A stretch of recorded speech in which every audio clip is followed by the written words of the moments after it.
देखिए अपन पढ़ रहे थे long term solvency ratio. Long term solvency ratio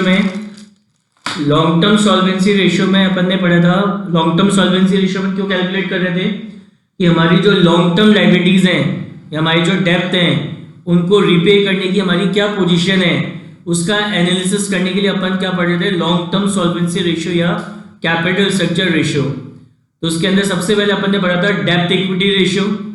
तो डेप्थ इक्विटी रेशियो का फॉर्मूला था डेप्थ अपॉन इक्विटी। फिर अपन ने पढ़ा था टोटल एसेट टू डेप्थ रेशियो, जिसका फॉर्मूला था डेप्थ अपॉन टोटल एसेट। अब इसके अंदर अपन थर्ड रेशियो पढ़ रहे हैं, और वो थर्ड रेशियो कौन सा है, वो थर्ड रेशियो है आपका लॉन्ग टर्म सॉल्वेंसी रेशियो में जो थर्ड रेशियो है वो है आपका प्रोप्राइटरी रेशियो। कौन सा रेशियो? Proprietary ratio. तो प्रोप्राइटरी रेशियो अपन कैसे निकालते हैं? Proprietor fund upon total assets, proprietor fund upon total asset. और मैंने आपको बताया था प्रोप्राइटर फंड है, इस प्रोप्राइटर फंड को अपन क्या बोल सकते हैं? इक्विटी भी बोल सकते हैं। तो प्रोप्राइटर फंड बोलो या इक्विटी बोलो एक ही बात होती है। और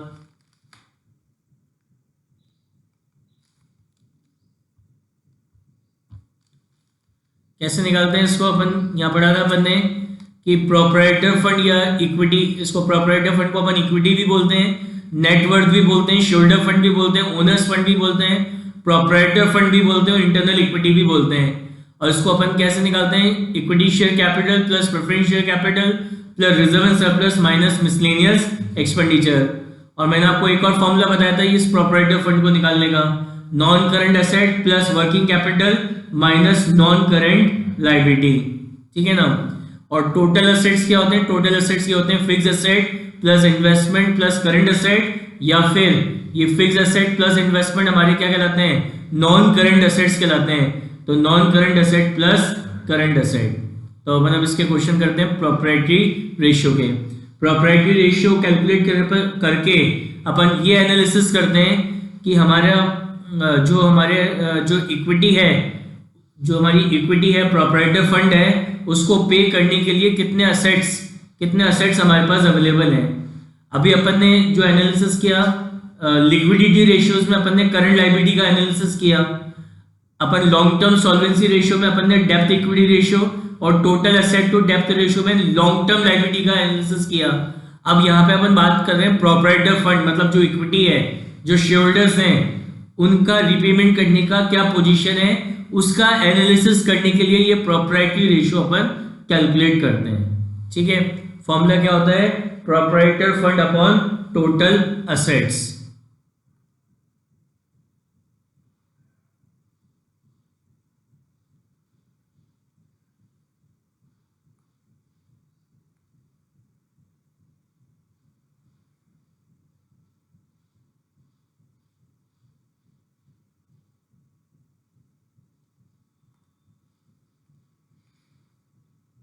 देखो कैसे निकालेंगे इसको। देखिए illustration number 39, illustration number 39 page number 5.38, page number 5.38 क्या कह रहा है? Calculate depth equity ratio, total asset to डेप्थ ratio and proprietary ratio from the following, and proprietary ratio from the following. तो सबसे पहले यहाँ पे आपको क्या निकालना है? सबसे पहले नंबर 1 आपको निकालना है कौन सा? Depth equity ratio.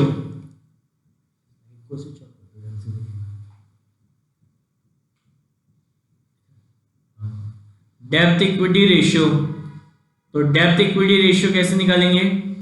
Depth equity ratio आपको निकलेगा कैसे? Depth upon equity, depth upon equity.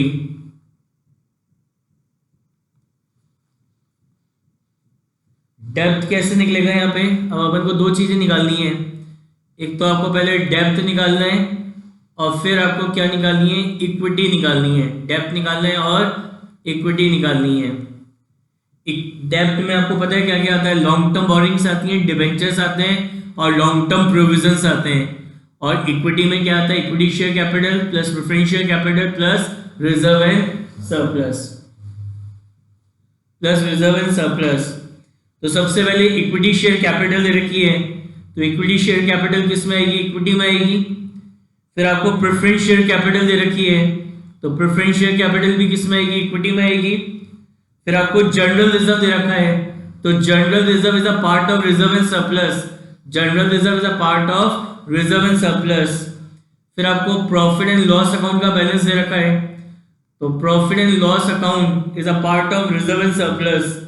फिर आपको डिबेंचर्स दे रखे हैं, तो डिबेंचर्स किस में आते हैं? डेब्ट में आते हैं। डिबेंचर्स किस में आते हैं? डेब्ट में। ट्रेड पेबल आपकी करंट लायबिलिटी होती है और आउटस्टैंडिंग एक्सपेंसेस भी आपकी करंट लायबिलिटी होती है। तो डेब्ट में केवल डिबेंचर्स ही आएंगे, और डिबेंचर्स कितने गिवन है? 3 लाख के।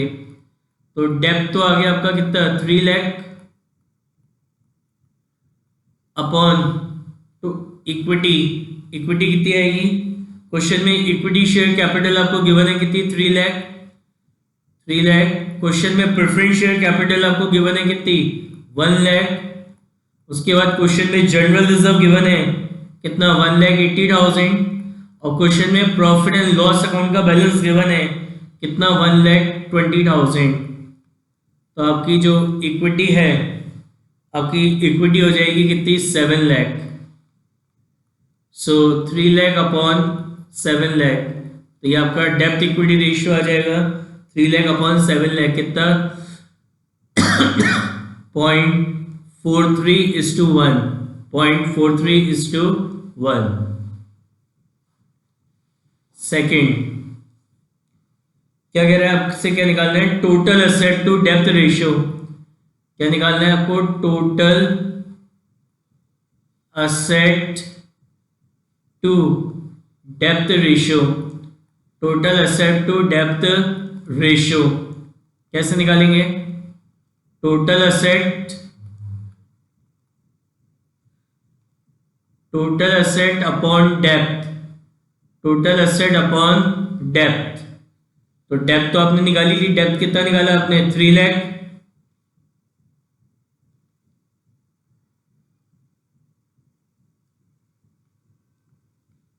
अब आपको टोटल एसेट्स चाहिए।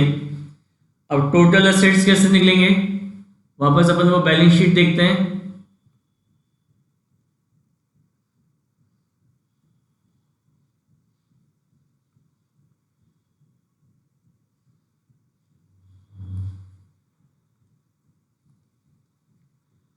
क्या बताया था बैलेंस शीट कैसे बनती है? सबसे पहले यहाँ लिखते हैं शेयरहोल्डर फंड। शेयरहोल्डर फंड के नीचे क्या आता है? Share capital. क्या आता है? Reserve and surplus. उसके बाद फिर यहाँ लिखते हैं नॉन करंट लायबिलिटी। फिर यहाँ लिखते हैं अपन क्या? Current liability. फिर यहाँ पे हमारे क्या आते हैं? Non current asset. और फिर क्या आते हैं हमारे? Current asset. और बैलेंस शीट का ये जो टोटल है ये क्या आता है? इक्वल आता है। तो सबसे पहले जैसे आपको इक्विटी शेयर कैपिटल और प्रेफरेंस शेयर कैपिटल दे रखी है, तो इक्विटी शेयर कैपिटल कितनी है? 3 लाख। या फिर अपन ये बोल सकते हैं जो इक्विटी है, इस इक्विटी को ही अपन क्या बोलते हैं? शेयरहोल्डर फंड बोलते हैं। ये जो इक्विटी अपन ने निकाली इसी को शेयरहोल्डर फंड बोला जाता है। तो वो कितनी है? 7 लाख। तो शेयरहोल्डर फंड तो कितना हो गया? 7 लाख। नॉन करंट लायबिलिटी, ये जो डेप्थ है, डेप्थ को ही अपन नॉन करंट लायबिलिटी बोलते हैं। डेप्थ को ही अपन क्या बोलते हैं? Non current liability. कितना है? 3 लाख। उसके बाद करंट लायबिलिटी, तो करंट लायबिलिटी के अंदर ट्रेड पेबल्स हैं कितने? 1,60,000। और आउटस्टैंडिंग एक्सपेंसेस हैं कितने? 40,000। तो 1,60,000 प्लस 40 कितना हो गया? 2 लाख। तो 7 लाख 3 प्लस कितना हो गया ये आपका? 12 लाख। तो जो आपकी टोटल लायबिलिटी है वही आपके टोटल एसेट्स होंगे, वही आपके टोटल एसेट्स होंगे, बराबर होता है। तो टोटल एसेट्स कितने हो गए? 12 लाख। तो 12 लाख अपॉन 3 लाख, तो 12 लाख अपॉन 3 लाख क्या होता है? 4:1। फिर थर्ड अपन निकालेंगे कौन सा? Proprietary ratio.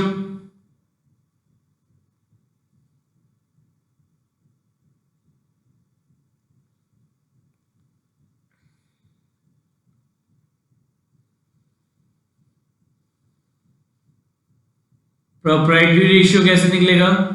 प्रोप्राइटरी रेशियो आपका निकलेगा कैसे? प्रोप्राइटर फंड, प्रोपराइटर फंड को अपन इक्विटी भी बोलते हैं। तो proprietor fund upon total assets, proprietor fund upon total assets. तो प्रोपराइटर फंड कितना है, प्रोपराइटर फंड कितना है 7 लाख, टोटल असेट्स कितने हैं 12 लाख।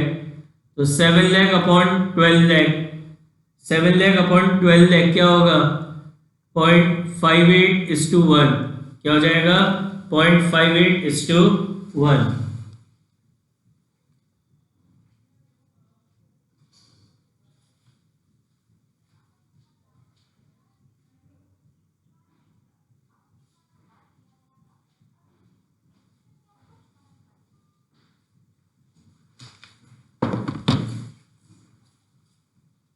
नेक्स्ट देखो इलस्ट्रेशन नंबर 40।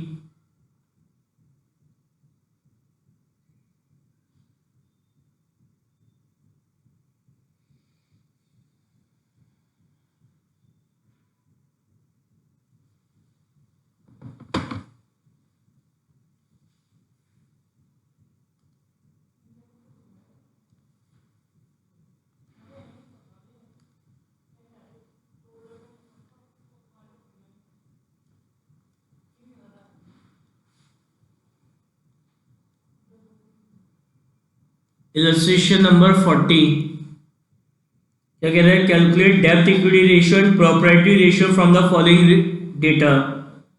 तो अपन को सबसे पहले क्या निकालना है इसका डेप्थ इक्विटी रेशियो। तो डेप्थ इक्विटी रेशियो क्या होता है, डेप्थ इक्विटी रेशियो होता है अपना depth upon equity.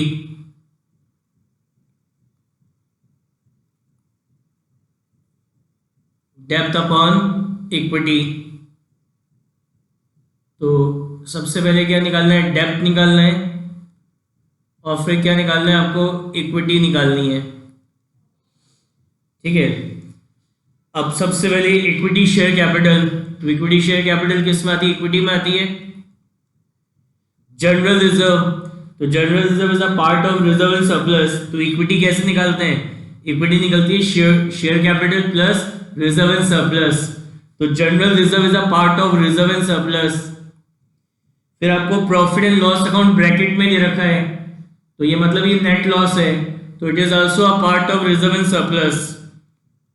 It is also a part of reserve and surplus. फिर 6% डिवेंचर्स दे रखे हैं, तो 6% डिवेंचर्स किस में इंक्लूड होते हैं, डेप्थ में। उसके बाद फिर आपका लोन दे रखा है आईसीआईसी बैंक का, तो लोन फ्रॉम आईसीआईसी बैंक। तो जो लोन होता है आईसीआईसी बैंक का ये आपका डेप्थ में आएगा। करंट लाइबिलिटी, लाइबिलिटी होती है गुडविल है, नॉन करंट एसेट और असेट्स हैं। तो डेप्थ में क्या आएंगे 6% डिवेंचर्स आएंगे। 6% डिवेंचर्स हैं कितने के 10 लाख के, और लोन फ्रॉम आईसीआईसी बैंक दे रखा है कितना 7 लाख का। तो 10 लाख प्लस 7 लाख कितना होता है 17 लाख। फिर इक्विटी, तो इक्विटी में इक्विटी शेयर कैपिटल दे रखी है आपको कितनी है 15 lakh, plus general reserve, general reserve दे रखा है आपको कितना 10 लाख, और प्रॉफिट एंड लॉस अकाउंट आपको ब्रैकेट में दे रखा है, मतलब ये लॉस है तो इसको माइनस करेंगे। Profit and loss account bracket में दे रखा है मतलब ये लॉस है तो इसको माइनस करेंगे। तो आपकी जो इक्विटी है, आपकी इक्विटी आ जाएगी कितनी 24 लाख। इक्विटी आ जाएगी कितनी 24 लाख। तो डेप्थ कितना हो गया 17 लाख, एंड इक्विटी, इक्विटी कितनी है 24 लाख। तो 17 लाख अपॉन 24 लाख, 17 लाख अपॉन 24 लाख ये आएगा 0.71:1। उसके बाद अब आपको क्या निकालना है, प्रोप्राइटरी रेशियो निकालना है।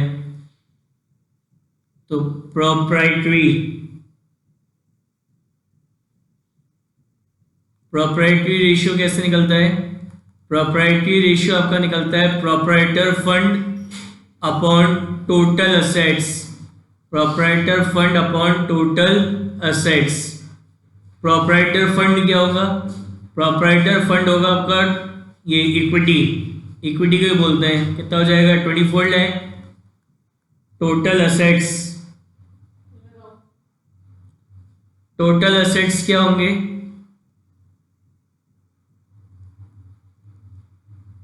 टोटल असेट्स निकालने हैं। तो क्वेश्चन में गुडविल दे रखी है, गुडविल इंटेंजिबल होता है, अदर करंट एसेट है और करंट एसेट है। तो इन तीनों को ऐड कर लेते हैं। गुडविल कितनी है? गुडविल है आपकी 5 लाख। गुडविल के सिवा other other non current assets हैं, अदर नॉन करंट एसेट्स हैं कितने? 22 lakh minus sorry plus current assets. Current assets कितने हैं? 18 लाख। तो ये सब मिला के टोटल एसेट्स हो जाएंगे। तो टोटल एसेट्स जो है, टोटल एसेट्स हो जाएंगे आपके कितने? 45 लाख। सो 24 लाख डिवाइडेड बाय 45 लाख। तो 24 लाख डिवाइडेड बाय 45 लाख, तो ये आएगा 0.53:1। 0.53:1। समझ में आया?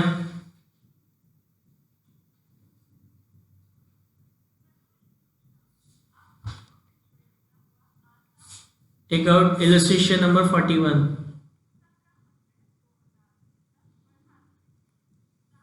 क्या कह रहा है? फ्रॉम द फॉलोइंग कंप्यूट डेप्थ equity ratio, total asset to डेप्थ रेशियो एंड प्रॉपर्टी रेशियो।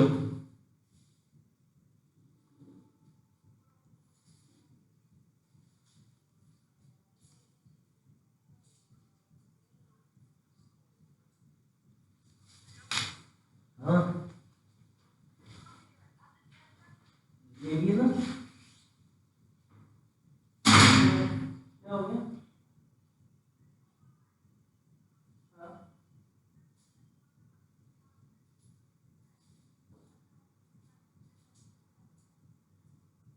फालतू मत देखिए, वो डॉक्टर फालतू दिमाग में रैम डालेगा, हॉस्पिटलाइज करने के लिए फिर अपन वो इधर देखेंगे ना उधर देखेंगे। उनको बोल दो कि वो पिताजी ने अपॉइंटमेंट लिया डॉक्टर रमेश शर्मा का, वो भी गए हो और इधर प्रॉपर्टी की। तो फिर शाम को अभी साइड करने का अपॉइंटमेंट है, तो उनको दिखा देंगे, वो घर बैठ के वीडियो कॉल में देखेंगे, फालतू पैसे नहीं देंगे। अभी वहाँ जाओगे 1000-1500 रुपये लगेंगे और कुछ नहीं होएगा।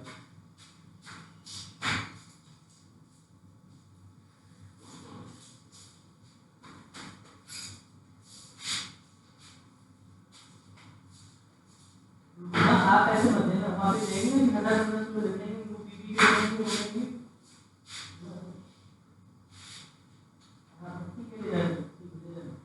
हाँ तो वैसे अभी गलती तो उसने दिमाग में करके नहीं हॉस्पिटल करो, तो फिर आपने जो वो जाएगा ना कि अपने इधर लेके उधर के, तो डॉक्टर ने कहते तो आप बात में तो दिक्कत है, मालूम दिक्कत। और एक बार हॉस्पिटल में एडमिट करा दिया मतलब आपको एकदम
Yes, illustration number 41.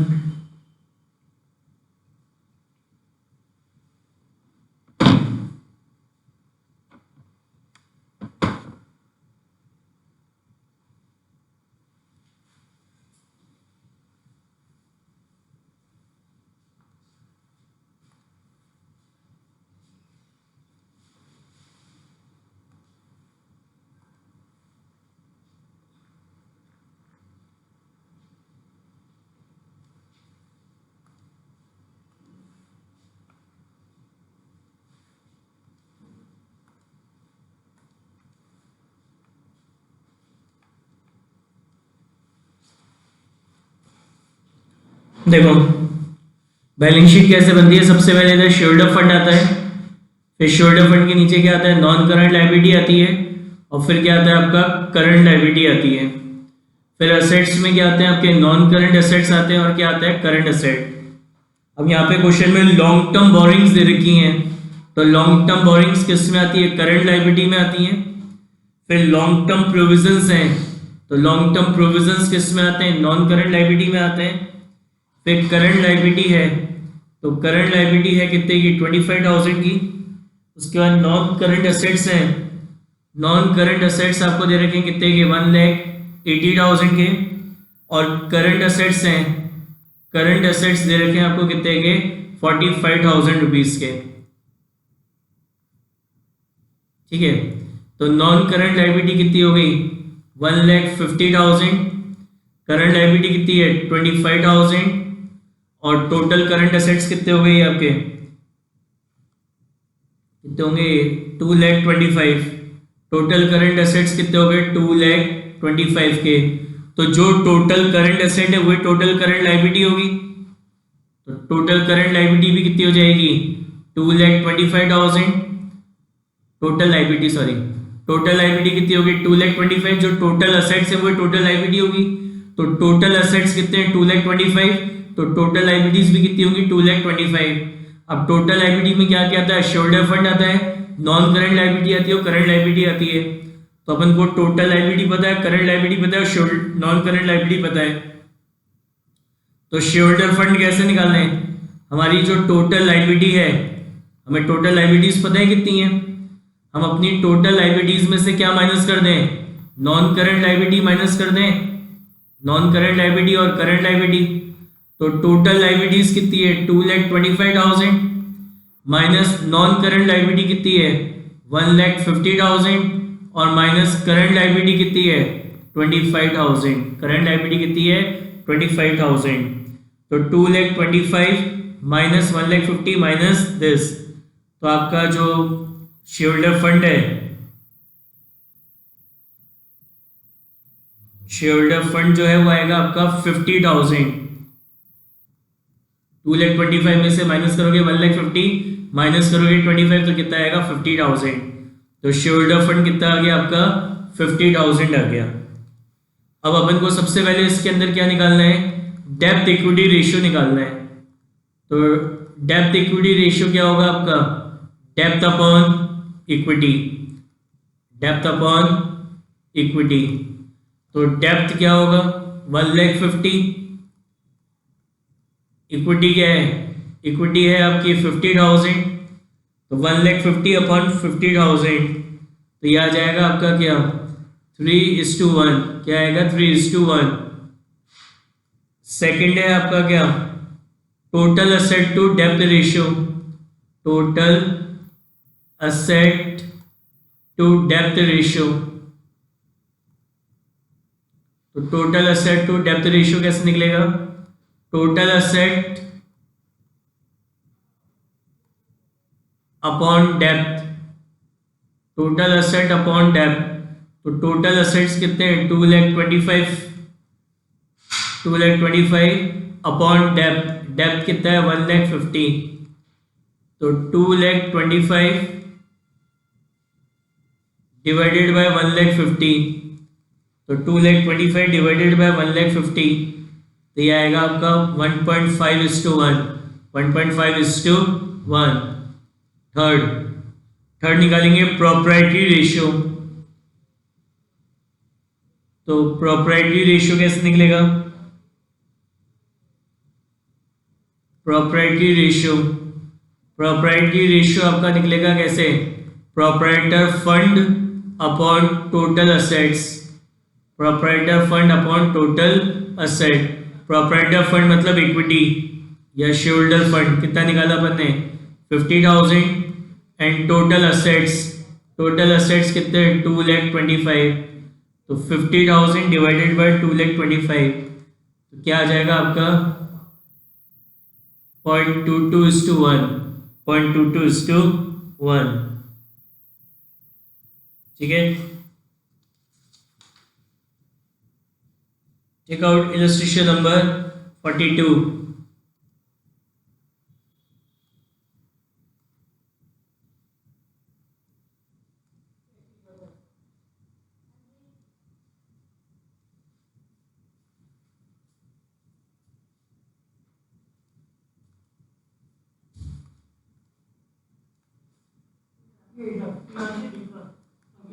Illustration number 42. From the following balances obtained from the books of Hira Limited, calculate proprietary ratio. क्या निकालना है? proprietary ratio निकालना है.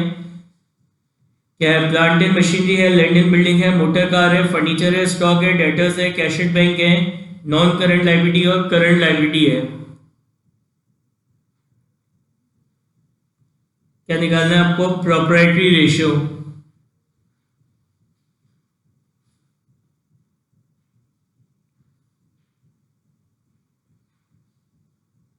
प्रोप्राइटरी रेशियो कैसे निकलता है? प्रोप्राइटरी रेशियो निकलता है आपका कैसे? प्रोप्राइटरी रेशियो आपका निकलेगा प्रोप्राइटर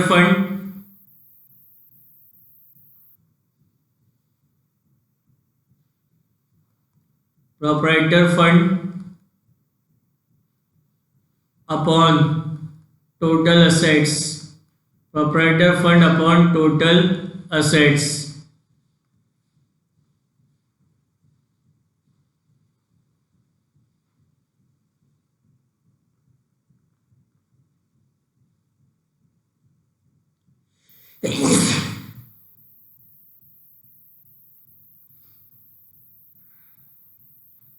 सबसे पहले यहाँ लिखेंगे शोल्डर फंड, फिर यहाँ लिखेंगे नॉन करंट लायबिलिटी और फिर लिखेंगे करंट लायबिलिटी. उसके बाद फिर यहाँ लिखेंगे नॉन करंट असेट्स और करंट असेट्स. तो देखो सबसे पहले प्लांट एंड मशीनरी दे रखा है, तो प्लांट एंड मशीनरी किस में आता है? नॉन करंट असेट्स में आता है. Plant and machinery is a non current asset. कितना दे रखा है? 10 lakh. Land and building is a non current asset. कितना दे रखा है? 6 lakh. Motor car is a non current asset. कितना दे रखा है? 3,70,000. Furniture is a non current assets. कितना दे रखा है? 1,50,000. उसके बाद stock is a current asset. कितना दे रखा है? 4,50,000. उसके बाद debtor is a current asset. कितने दे रखे हैं? 90,000. Cash at bank is a current asset. कितना दे रखा है? 3,40,000. Cash at bank is a current assets. कितना है? 3,40,000. नॉन करंट लायबिलिटी आपको दे रखी है 10 लाख. नॉन करंट लायबिलिटी है 10 लाख और करंट लायबिलिटी आपको दे रखी है कितनी? 6,20,000. 6,20,000. तो इसका अपन टोटल करेंगे तो 10 lakh plus 6 lakh plus 3,70,000 plus 1,50,000. तो ये आ गया आपका कितना?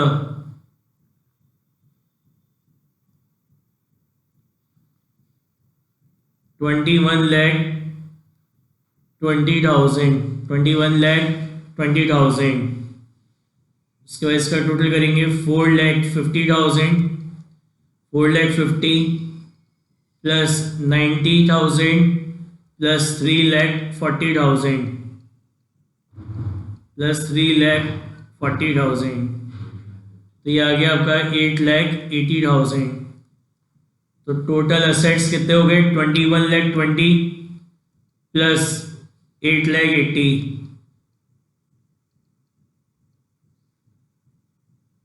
21,20,000 प्लस ये, तो ये आ गया 30 लाख. कितना आ रहा है? 30 लाख. तो जो टोटल असेट्स है वही टोटल लायबिलिटी होगी. तो यहाँ पे अब बैलेंसिंग फिगर क्या आ जाएगा? शोल्डर फंड 30 लाख में से क्या करें? 30 लाख में से माइनस करें तो 6,20,000 और दूसरा माइनस करते हैं अपन 10 लाख. ये आ गया 13,80,000. क्या आ गया? 13,80,000. तो ये 13,80,000 आपका क्या आ गया? Shoulder fund. समझ में आया? जो टोटल असेट है वही टोटल लायबिलिटीज होंगी. तो टोटल लायबिलिटीज में से मैंने करंट और नॉन करंट लायबिलिटी माइनस करी, तो जो डिफरेंस अमाउंट है वो आ रहा है 13,80,000. तो ये क्या आ गया आपका? Shoulder fund. शोल्डर फंड को ही अपन क्या बोलते हैं? Proprietor fund. तो कितना है? 13,80,000 divided by total assets. Total assets कितने हैं 30 लाख, तो 13,80,000, 13,80,000 divided by 13,80,000 divided by 30 lakh, तो ये आएगा आपका कितना 0.46:1, 0.46:1, तो ये आ गया आपका प्रॉपर्टी रेशियो।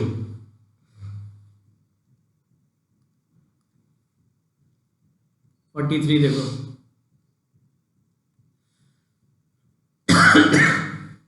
क्या कह रहे हैं, the following information is available from the books of Garg foods limited. Equity share capital है, प्रेफरेंस शेयर कैपिटल है, रिजर्व एंड सरप्लस है, इन्वेस्टमेंट है, करंट एसेट्स है, प्रॉपर्टी रेशियो है 0.8:1। assuming that there is no fictitious asset, calculate the value of fixed asset of the company। देखो property ratio, property ratio कैसे निकलता है, property ratio निकलता है proprietor fund, proprietor fund upon total assets, proprietor fund upon total assets. तो property ratio question में given है कितना है 0.8:1, यानी 0.8/1 है। प्रोप्राइटर फंड वो अपन यहाँ निकाल सकते हैं, प्रोप्राइटर फंड बोलो या इक्विटी बोलो एक ही बात है। तो प्रोप्राइटर फंड या इक्विटी कैसे निकलती है, equity share capital plus reserve and surplus. तो शेयर कैपिटल में दोनों इंक्लूड होते हैं, इक्विटी शेयर भी और प्रेफरेंस शेयर भी। तो यहाँ पे क्वेश्चन में इक्विटी शेयर कैपिटल गिवन है, प्रेफरेंस शेयर कैपिटल गिवन है, तो ये तो शेयर कैपिटल हो गई, प्लस रिजर्व एंड सरप्लस। तो रिजर्व एंड सरप्लस है आपके पास, वो भी अवेलेबल है। तो इक्विटी शेयर कैपिटल कितना है 1 लाख, प्रेफरेंस शेयर कैपिटल कितना है 40,000 plus reserve and surplus, reserve and surplus कितना है 60,000, तो कितना हो गया आपका टोटल 2 लाख। तो प्रोप्राइटर फंड कितना हो गया आपका 2 lakh upon total assets, upon total asset cross multiply करेंगे तो टोटल असेट्स क्या हो जाएंगे, टोटल असेट ये इधर ऊपर आ गए, तो टोटल असेट्स हो जाएंगे 2 लाख अपॉन 0.8, 2 लाख अपॉन 0.8, ये 0.8 है, 2 लाख अपॉन 0.8, तो 2 लाख अपॉन 0.8 कितना होता है 2,50,000। तो आपके टोटल असेट्स कितने आ गए 2,50,000 के। अब टोटल असेट्स में क्या इंक्लूड होता है, total assets is equal to क्या होता है non current asset, non current asset plus current asset, non current asset plus current asset. और नॉन करंट असेट्स के अंदर क्या आता है फिक्स्ड असेट्स आते हैं, और साथ में क्या आते हैं नॉन करंट इन्वेस्टमेंट, और क्या आते हैं नॉन करंट इन्वेस्टमेंट। तो टोटल असेट्स क्या होते हैं non current asset plus current asset, और नॉन करंट असेट क्या होता है fixed asset plus non current investment plus current asset. तो अपन ने टोटल असेट्स निकाले कितने के 2 लाख के, फिक्स्ड असेट्स पता नहीं, ये जो फिक्स्ड असेट्स है वो अपन को पता नहीं है तो निकाल लें। नॉन करंट इन्वेस्टमेंट ये क्वेश्चन में गिवन है, इन्वेस्टमेंट दे रखा है, तो in case of silence investment will be treated as non current investment, ये मैंने आपको पहले बताया था। In case of silence non current investment sorry investment will be treated as non current investment. कितने हैं 30,000, और करंट असेट्स आपको गिवन है कितने के 70,000 के। तो 2 lakh is equal to fixed assets 30 plus 70 कितना हो गया 1 लाख, तो 2 लाख इधर जाके माइनस होगा -1 lakh is equal to fixed assets, तो 2 लाख में से 1 लाख माइनस किया तो 1 लाख रुपीज के क्या आ गए आपके, अच्छा ये गलत लिख गया, टोटल असेट्स 2,50,000 के है।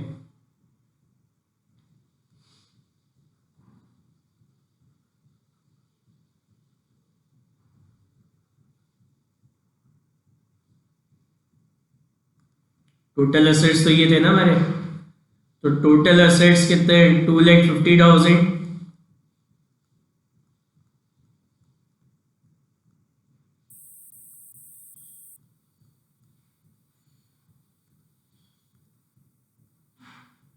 तो 2,50,000 माइनस 1,00,000, तो 2,50,000 माइनस 1,00,000, तो यानी आपके जो फिक्स असेट्स हैं, आपके फिक्स असेट्स आगे कितने, 1,50,000। तो फिक्स असेट्स आगे आपके पास कितने, 1,50,000 के क्या आगे आपके पास फिक्स असेट्स। ठीक है,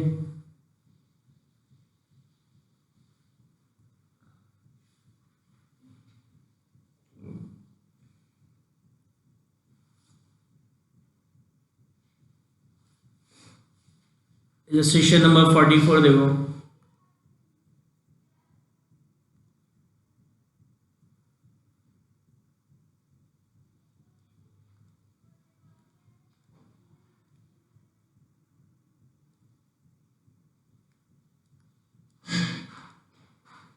कह रहे हैं assuming that the proprietary ratio is 0.6:1। तो proprietary ratio क्या होता है आपका,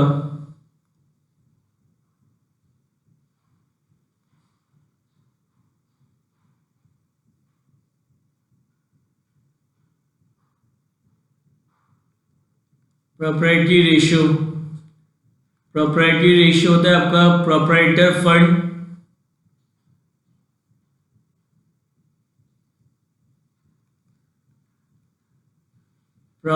फंड अपॉन टोटल असेट्स।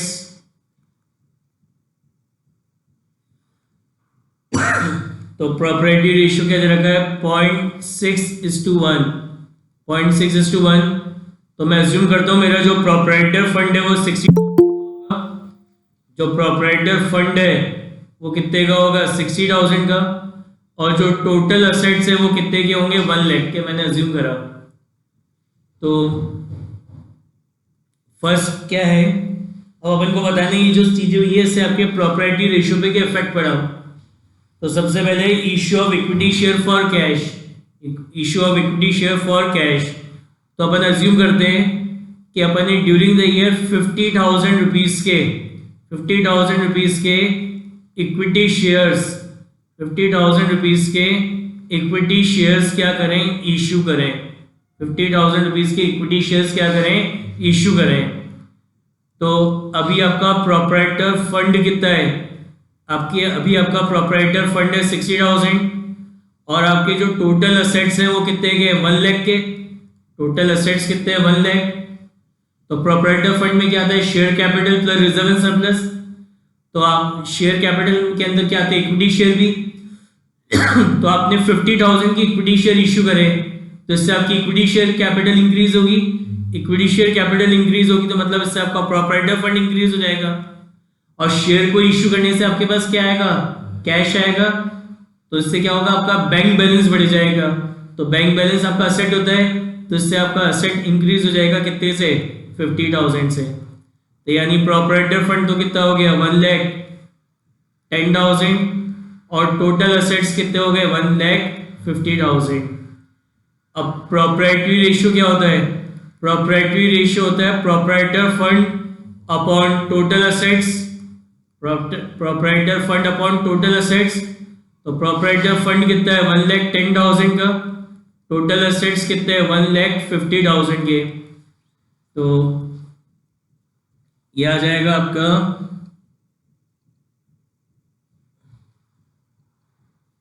0.73:1। तो पहले 0.6 था और अब 0.73:1 हो गया। तो रेशियो यहाँ पे क्या हो गया, इंप्रूव हो गया। रेशियो यहाँ पे आपका क्या हो गया, इंप्रूव हो गया। ठीक है, रेशियो क्या हो गया, इंप्रूव हो गया। सेकेंड क्या कह रहा है, issue of equity share against the purchase of machinery. तो अपन अज्यूम करते हैं कि अपन ने 50,000 रुपीज की 50,000 रुपीज़ की क्या करी है, मशीनरी परचेज करी है, 50,000 रुपीज़ की मशीनरी परचेज करी है, और इसके अगेंस्ट में अपन ने 50,000 रुपीज़ के क्या करे, इक्विटी शेयर्स क्या करे, इशू कर दिए। 50,000 रुपीज़ के इक्विटी शेयर्स क्या करे, इशू कर दिए। 50,000 रुपीज़ के इक्विटी शेयर्स क्या करे, इशू कर दिए। तो प्रोप्राइटर फंड कितना है, 60,000, टोटल असेट्स कितने हैं, 1 लाख। तो अपन ने 50,000 की मशीन खरीदी, तो मशीनरी के नाम का असेट बढ़ गया, तो आपके टोटल असेट इंक्रीज हो गए कितने के, 50,000 के। और मशीन खरीद के आपने शेयर्स इशू कर दिए, इक्विटी शेयर्स, तो इससे आपकी इक्विटी शेयर कैपिटल बढ़ गई। इक्विटी शेयर कैपिटल बढ़ेगी तो इससे आपका प्रोप्राइटर फंड भी बढ़ जाएगा, कितने से, 50,000 से। कितना हो गया, 1,10,000, और ये कितना हो गया, 1,50,000। तो प्रोप्राइटरी रेशियो क्या होता है, प्रोप्राइटरी रेशियो होता है प्रोप्राइटर फंड अपॉन इक्विटी। तो प्रोप्राइटर फंड कितना है, 1,10,000, और proprietor fund upon total assets, total assets कितने हैं, 1,50,000। क्या हो गया, 0.73:1। तो यानी रेशियो क्या हो गया, यहाँ पे इंप्रूव हो गया, रेशियो इंप्रूव हो गया। थर्ड क्या कह रहा है, issue of debenture against the purchase of machinery. Upon assume करते हैं कि वही अपन ने 50,000 रुपीज़ की क्या करी, मशीनरी परचेज करी, 50,000 रुपीज़ की क्या करी, मशीनरी परचेज करी, और इसके अगेंस्ट में अपन ने 50,000 रुपीज़ के डिबेंचर्स इशू कर दिए। 50,000 रुपीज़ के क्या करे, डिबेंचर्स इशू कर दिए।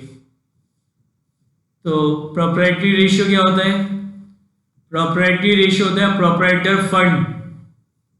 तो प्रोप्राइटर फंड अभी अपन ने क्या अज्यूम करा है, 60,000, और टोटल असेट्स अपन ने क्या अज्यूम करे, 1 लाख। तो अपन ने 50,000 की मशीन खरीदी, तो इससे ना तो शेयर कैपिटल पे कोई फर्क पड़ेगा ना रिजर्व एंड सरप्लस पे। अपन ने 50,000 की मशीन खरीदी तो हमारे टोटल असेट बढ़ जाएंगे, मशीनरी के नाम का टोटल असेट बढ़ जाएगा कितने से, 50,000 रुपीज़ से। तो टोटल असेट्स कितने हो गए, 1,50,000 के टोटल असेट्स हो गए। तो प्रोप्राइटरी रेशियो क्या होता है, प्रोप्राइटर फंड कितना होगा, 60,000 डिवाइडेड बाय टोटल असेट्स कितने हो गए, 1,50,000। तो 60,000 डिवाइडेड बाय 1,50,000,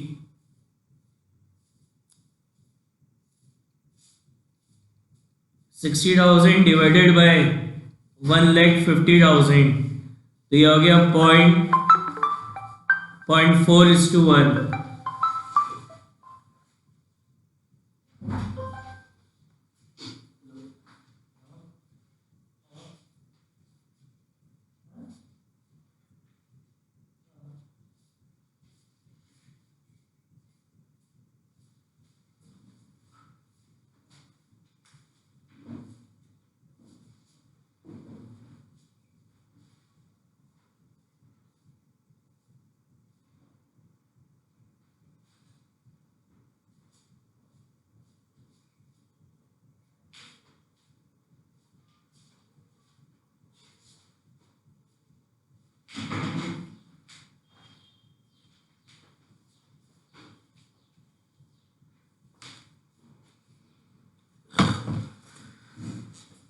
तो प्रोप्राइटरी रेशियो क्या हो जाएगा आपका, 60,000 डिवाइडेड बाय 1,50,000।